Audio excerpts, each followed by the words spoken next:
This is Lemon's Car Spotting. You post to Instagram with the hashtag Lemon's Car Spotting.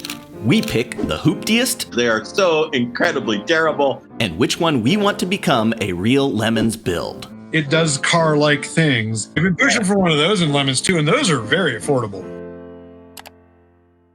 It is Nick and Eric. This is Lemon's Car Spotting. We're going to pick some cars. I got the Lemon's build here, the hooptiest here. Eric, tell me when to stop. Stop. That's the hooptiest. I'm doing the Lemon's build. Let's get into it. Lord Terwilliger. Wow, car spotting Europe. I love it.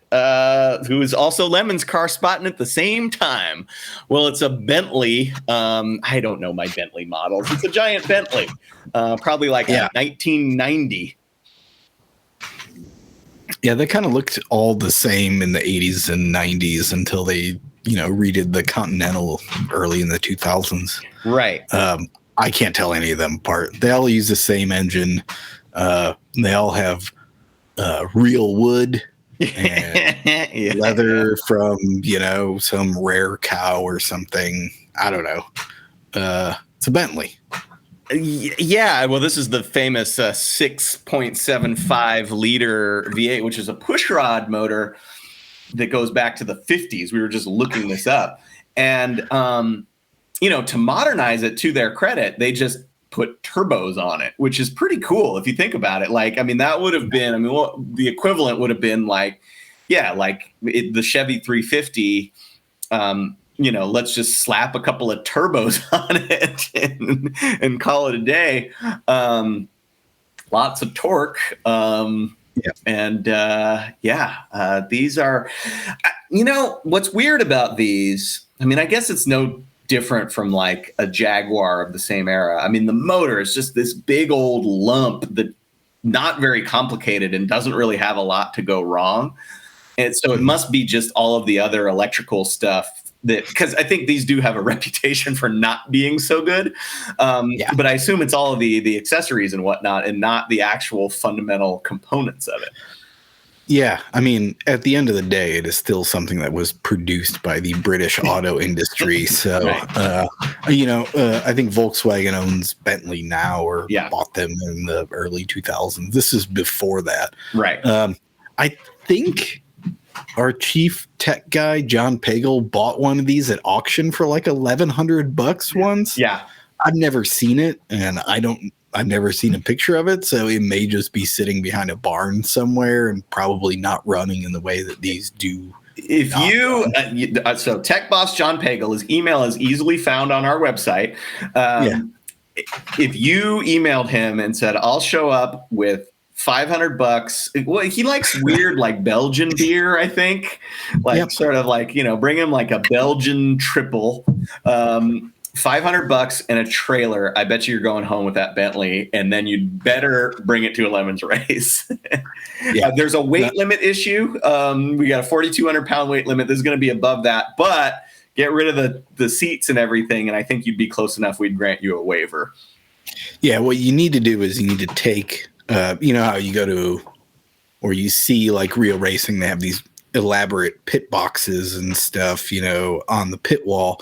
What you need to do is take all the interior out of this. Yeah. You can't race with it. Yeah. And then just instead of building like one of those convoluted like pit boxes with all the live timing and data, you just build like this lounge. Yeah, exactly. Yeah. That, plays faulty towers. Yeah, exactly. No, 100%. Well, and that's kind of the shame of these things is that, if they're being sold at auction for $1,100, the materials in them are of good quality, but what do you do with it? Yeah. I don't know. If you were a very accomplished seamstress, I guess you could somehow reupholster your Honda Accord with Connolly hides from a 1990 Bentley. It would take a lot of work, but it would be pretty sweet. Yeah, there you go. Do an interior swap with your daily driver. Yeah, exactly. Problem solved. Yeah. Well, this one, wherever this is in Europe, it's fully street parked on the sidewalk. So that's kind of awesome. I get, the one thing that you can't tell from a photo with these is how absolutely enormous they these are. are not Same with Rolls Royce. They're gigantic. Well, we never had a sedan that had these proportions. Like, No. I mean, it's just a monstrous vehicle. Yep. All right. Next up. Speaking Probably of monstrous vehicles, it's a Renault 5 4-door. Of course, we got this as the Lakar. Did we get both the 2-door and the 4-door in the States? I think we only got the 2-door, but I'm not sure. Sort of what I was thinking. I've never actually seen one in real life. So God, I mean, the Lakar was common. I mean, I remember the Lakar when I was a little kid because it was one of the few cars that said its name in big letters on the side, which was, as a 5-year-old, that's great. As an adult, it's what were they thinking? Yeah. And also, we don't really need to dwell on it, but as a point of emphasis, they called it Lakar. Yeah. Yeah. Oh, man. 3 lug wheels, if I remember correctly. Yeah. Also. Yeah.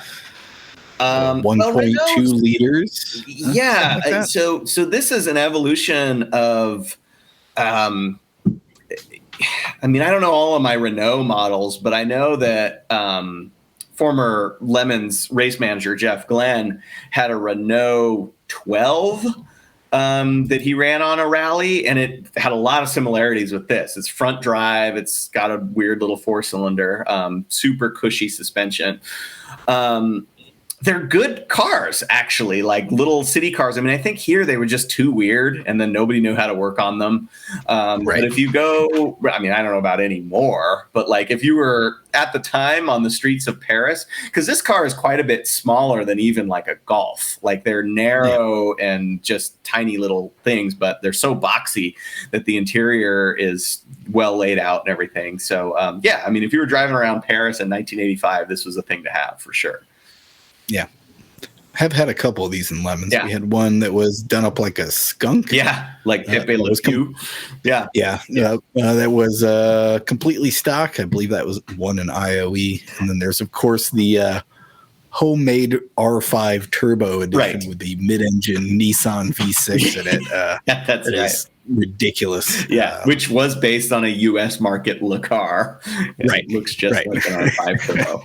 Amazing vehicle. Yeah. All right. Next up. God, we're just going big, small, big. Yeah. Good Lord. What is this thing? It's horrifying. It's mid 70s something, I think, maybe even late 60s. The slab side looks Lincoln or Mercury, but nothing else looks right. I mean, the front end treatment has sort of the look of those giant front drive, Toronado style, but I don't know that I've ever seen it applied to a humongous sedan. Man, I've said it before, but the styling treatment of these, it creates like an animal reaction. Like, like you see, like there's something like very primal that happens to me when I look at the front end of one of these that like is just like very unsettling. Yeah, something's coming after me. Yeah, is right, where your mind goes. Yeah. Right. I'm cheating and looking. It's an old Delta 88. Really? So wow.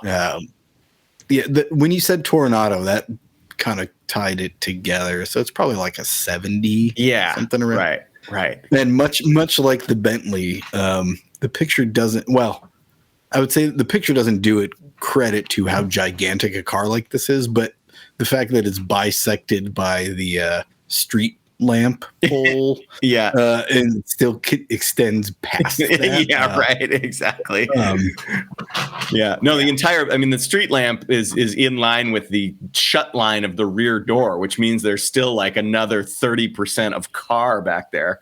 Right. Oh man. Yeah. Wild. monstrous car, probably a 425 in it, whatever. Yeah. I don't think Oldsmobile technically had big blocks and small blocks. Yeah, but it was I was gonna speculate a 455, but sure, something giant and single digit MPG. Right. Yeah. All right. Tow your Lemons car with it, or tow your Cutlass Calais with one of these. That's right. Yeah. God, I feel like there was an episode we did recently with some kind of, I don't know. I feel like there was some cars like this. I don't know. Yeah. That has Oldsmobile or 2 mixed in. Yeah. Well, this could have been part of that. Yeah. All right. Next up, you got preview. Oh, dude, I thought it was a Crown Victoria, but no, it's a Grandma Keith. That's right, man. Oh, this is. We've seen art cars plenty. I don't know if this is technically that, but I've never seen anybody do an art out of a Grandma Keith. Yeah. Well, it's combination art car and like I'm trying to do a sporty race car. What were they trying to accomplish, though? It's like a weird white blob and then stripes, or it's not really flames. It says Monster Studio on it. Looks like there's some kind of bug on the hood next to the hood scoop. Yeah. But, this era Panther for the early days of Lemons was our gold standard of rental cars. Like if we showed up and got one of these, we had won the rental car lottery. They have been phased out now, and I don't know what the gold standard is anymore. Like for a while, the big front drive Impala was kind of the closest analog to the big old Crown Vic. I mean, not the same, of course. But these days, I don't even know, since everything's an SUV, much to our chagrin. It's almost the minivan at this point. Yeah, it's like the Honda Odyssey. That's true.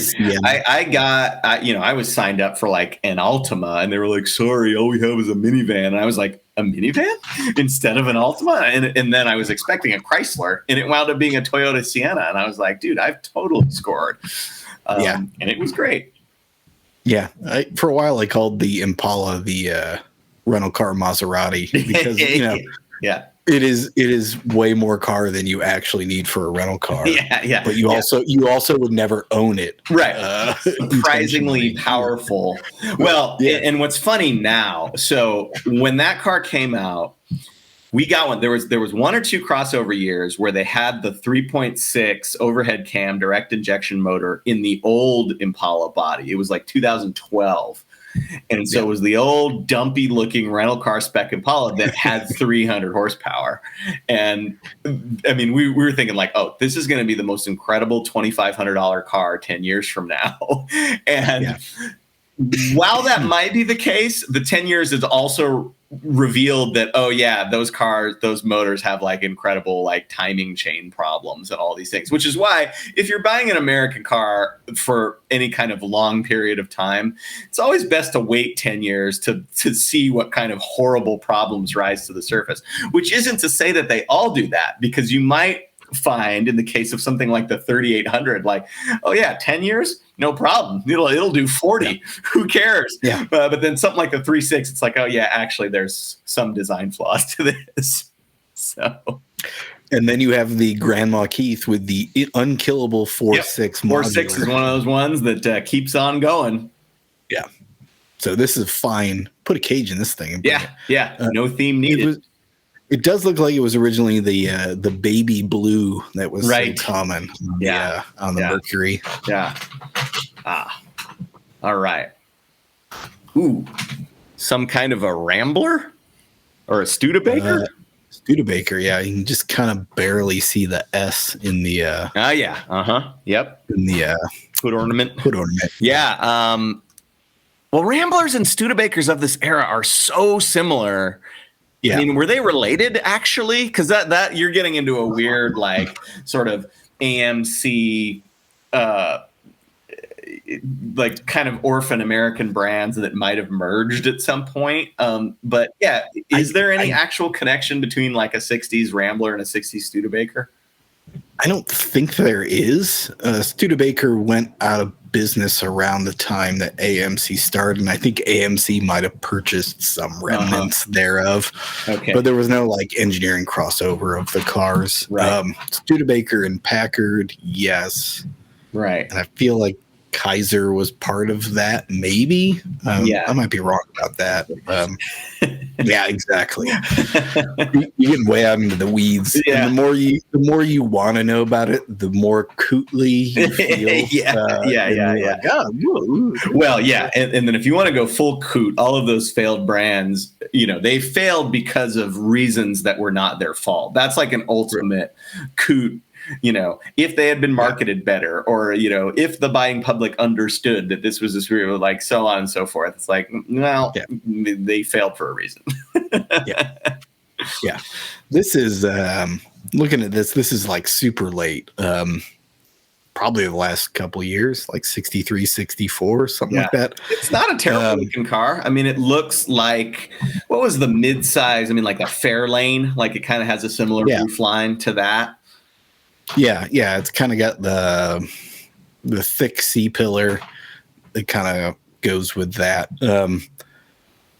I always thought Studebakers were good-looking cars. Yeah, sure. But, they were like the slightly more adventurous, styling-wise version of Ramblers, though, which was like the most conservative design of anything. Right. Yeah. But like the interiors on both Studebakers and AMC stuff, super awesome. Yeah. Like, really nicely laid out. Yeah. Cool, well designed. I always liked that about them. Yeah. Well, my mom's family, my mom's Detroit family, for whatever reason, they were a Studebaker family, which is weird considering they were actually in Detroit proper. And, it was kind of a classic, like, my grandfather would buy like a 2-year-old Studebaker every 2 years or so, and like usually get like kind of like, a not fully loaded version, and that would be their family car. It kind of worked for that. So also Kia Sportage in the background. There you go. All right. Next up. Chevy Sprint in a field. Yeah. Kind of a great photo. Yeah, actually, nice composition. This is West Portland Lemons. This looks like to be fairly far west, although I don't see the ocean. So, unless it's West Portland, Maine. That could no. The location says Buxton, Oregon, wherever that is. There you go. This one looks like it's been rattle canned, which makes sense. Yeah. I mean, these speaking of disposable cars, these Studebaker every 2 years. Yeah. It's amazing this thing made it past 10 years. Yeah. But I guess these were also Suzuki's. Yeah, well, we did a deep dive on these a couple of weeks ago, and what did we find? It was like the Suzuki Sprint.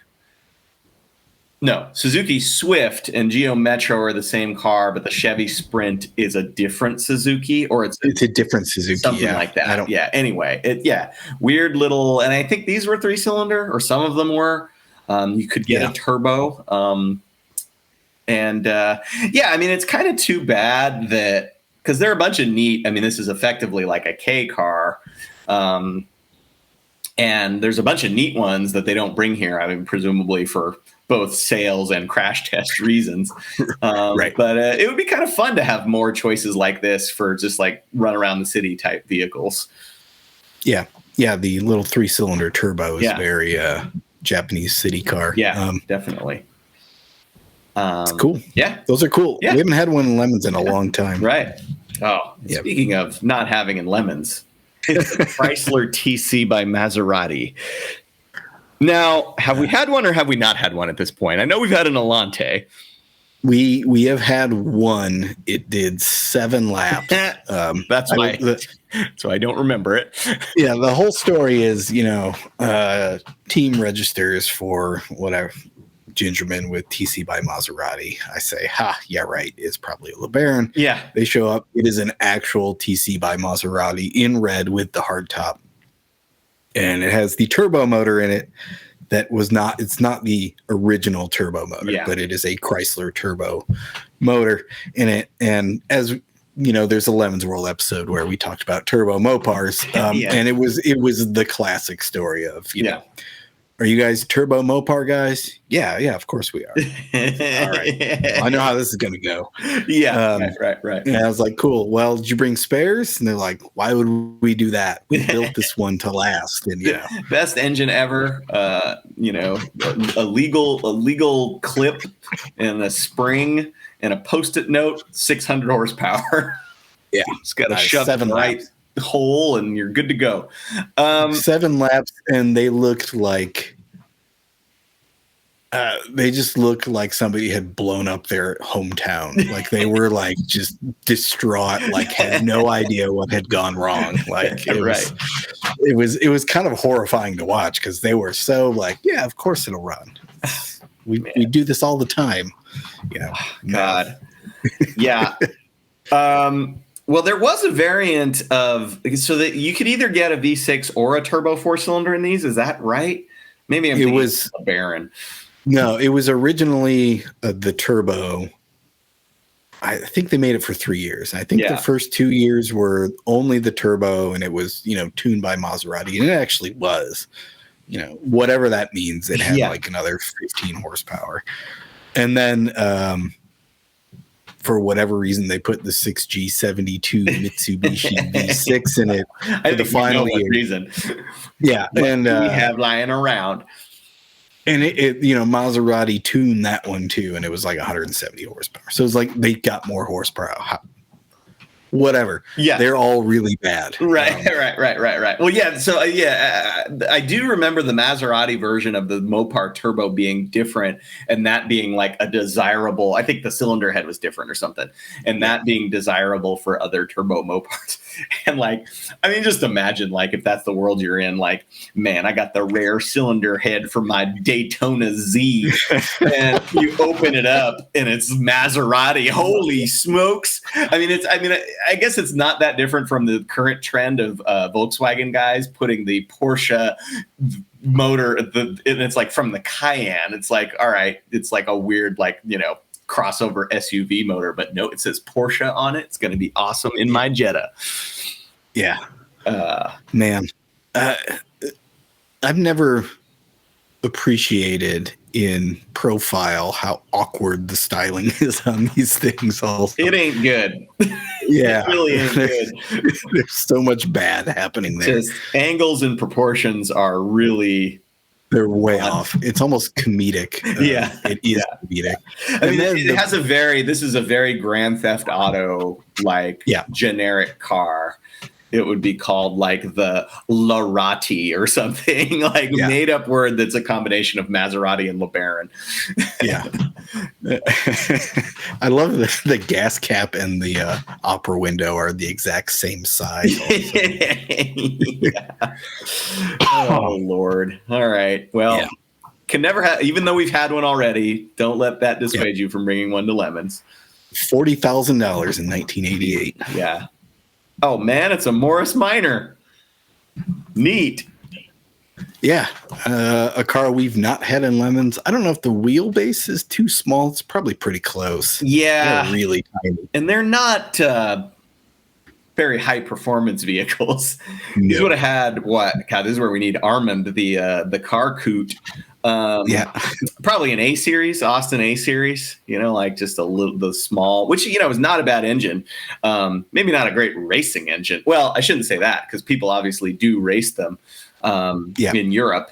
But in Lemons, I don't know. Might have to upgrade to a B-Series Austin. Yeah, you could always put the 1275 in it or whatever. Right. Well, 1275 would still be an A series. You get the B series, and you're out to an 1800, and then you're dominating. Yeah, to the point of people did race these. Like if you watch the Goodwood revival. Yes. There's occasionally the A40 racing where they're all Austin princesses. Being absolutely hammered. It's great. It's hilarious. Great entertainment. Yeah. What's it called? The St. Anne's Trophy or something like that is like all of the like very stock upright sedan cars. Yeah, they have a rotating set of races for the various trophies. So, but they'll pick like a single make one, and for a couple of years, it's been the A40 Princess, which is it's just good. Perfect. Yeah. Well, these are styling wise. Speaking of proportions, these actually have good proportions, and they're kind of hilarious because it's sort of like a big giant 1940s Buick or whatever in half scale, but somehow it kind of works. I mean, arguably the roof is a little comically tall, but otherwise everything kind of works. And of course there was the little truck, there was the van. I don't know. This is a car that surprisingly I will see around, like, not regularly, but once a month I'll see somebody driving the Morris Minor somewhere. So it's a good plan. Yeah. Love to see one at a Lemons race. Yeah. And, nobody would sweat you for putting an MG motor in it. No. You could put whatever you want in one of these. Yeah. All right. Next up. What the? oh, yes. I love it. And, because first of all, God, there's so much going on right now. All right, so let's start with the obvious: Chevy Astro van Escalade front end. Which, I mean, people put the Escalade front end on Suburbans or whatever Tahoes, and that's like a thing. This is the first Astro van I've seen with that treatment. But then looking closer, this is like a weird GM at the gas station meet. Where you've got an Avalanche, a C6 Corvette, and possibly a Buick Envoy. It's like, is this intentional? Or what? A GMC Envoy with the XUV. I didn't even catch that at first. Yeah. Oh, man. This is from N. Fernandez, 18379. And then Scrap Daddy's Garage in the comments says, "Is that an Astrolade?" And why, yes. The answer is yes. It doesn't not work. I'll tell you that much. Yeah. And it's on 20s. Yeah. I think. Kind of looks, I mean, here's the thing.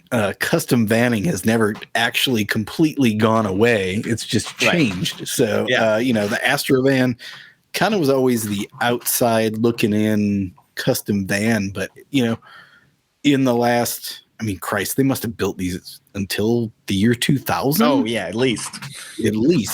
So, if you want like a classic kind of square looking van, this was like the last one you could buy that wasn't, a full size van. Right. They're kind of the oddball, but frequently customized. A lot of them you swap out the 4.3 for a small block Chevy. Mm-hmm. I don't know. I've always had a soft spot for the Astro van in that it is, the ultimate utilitarian looking and operating machine. Yeah. So. Yeah. No, they've grown on me. I think in classic General Motors fashion, the motor will run forever. You'll be replacing weird sensors or, it's got a plastic valve cover or something that, you need to change with the oil or whatever. And then all the door handles fall off, but the motor will just keep running and running. So, ticking over. Yeah, sure. The actual Escalade treatment is pretty damn good too. It's not terrible. Yeah, the headlights are a little. The grill, you can kind of set in there, but to get the headlights to match with the hood and the fenders, that took some doing. Yeah, and based on the primer that's on it, is still in process, but still functional. Don't hate it. All right, last car for the week. Oh yeah,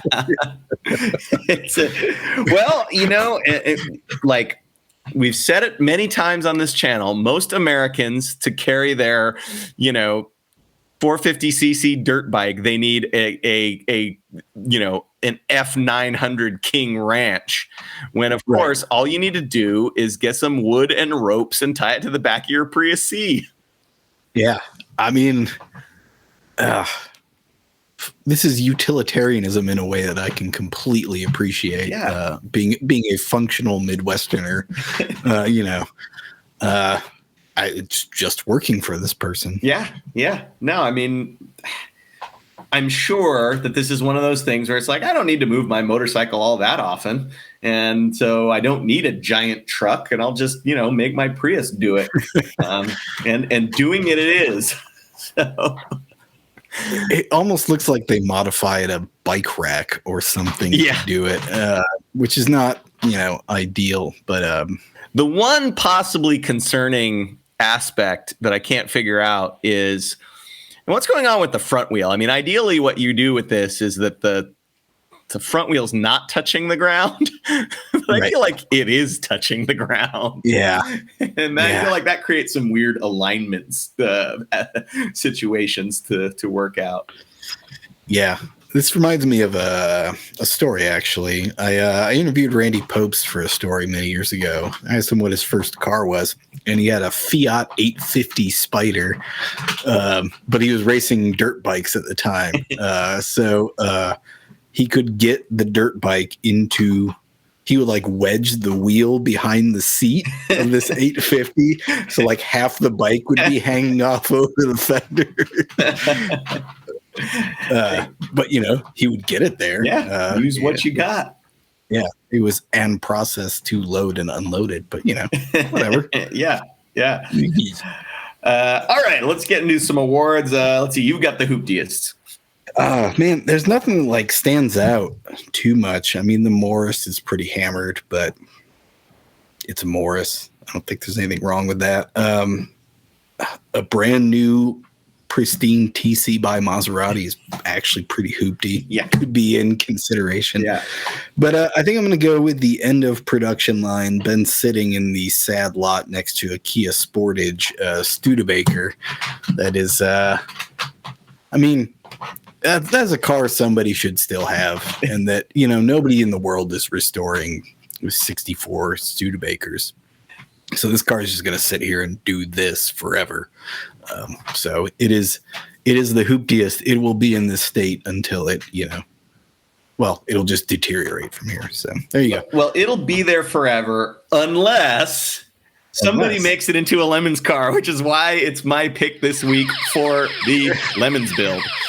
There you go. I considered the Morris Minor, which would be a good choice also, but I feel like your chances of, not being a complete road hazard are maybe better with this. And, we're not going to sweat you, but, take the motor from the 4.6 from the Grandma Keith and stick it in here with the automatic transmission, go racing, you're done. The judges aren't going to give you a hard time over it. And we've said it before, Studebakers have an incredible IOE record in Lemons. It's like we've had 5 Studebakers and they've all won IOE, something like that. Yeah, and there's a whole bunch. I mean, we've had a Hawk, we've had a Lark, and we've had an Avanti. Yeah, and that might be it. Yeah, so this would be the first sedan. The Hawk I think was a sedan, but it's this weird. Yeah, right. It's more of a sporty style. I mean, this is the classic family sedan version. Yeah. I think it might be a Commander based on the script on the front fender. But this is and God, can you imagine? Wheels and tires and brakes are not they don't count towards the $500 cap in Lemons. Get just some big old, the gray face torque thrusts, and this car would look incredible. And copies, there's